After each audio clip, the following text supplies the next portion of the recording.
இன்றைக்கி வந்து பட்டாணி அவரோட டே 1ல் என்னெல்லாம் பண்ணாருன்னு பார்க்கலாம். ஆக்சுவலாக எங்களுக்கு கொஞ்சம் ஷாக்கிங்காக தான் இருக்குது. நாங்கள் இவனை வாங்கும்போது எங்களுக்கு ஒரு பப்பி வேணும் அப்படின்னு கேட்டு வாங்கினோம். பட் அவன் ஒரு பப்பி இல்லை போல இருக்குது. அவன் வந்துட்டு ஒரு மெக்கானிக். இப்படி தான் அடிக்கடி வந்து சோஃபா கடியில் போய் எதையாச்சும் சரி பண்ணிக்கிட்டு இருக்கான். அடிக்கடி இந்த வேலை பண்ணுறான். நிறைய கடிக்கிறான். அவனுக்கு அதிகமாக டீத்தர் டாய்ஸ்லாம் வாங்கி தந்திருக்கோம். பட் இருந்தாலும் எதெல்லாம் அவனால் கடிக்க முடியுமோ எல்லா பொருளையும் கடிக்கிறான். அடிக்கடி சோஃபா கடியில் தலையை விட்டுட்டு போய் மெக்கானிக் மாதிரி நிறைய வேலை பார்க்குறான். அதுக்கப்புறம் வேலை பார்த்த டயர்டில் நல்லா தூங்குறான்.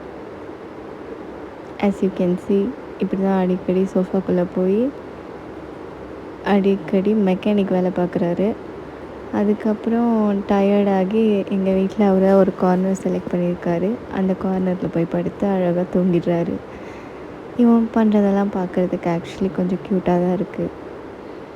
பட் ரொம்ப அதிகமாக வேலை வாங்குகிறான். As a first time dog owner எனக்கு கொஞ்சம் டயர்டாக தான் இருக்குது. பட் அவன் பண்ணுறதெல்லாம் பார்க்க செம்ம க்யூட்டாக இருக்குது.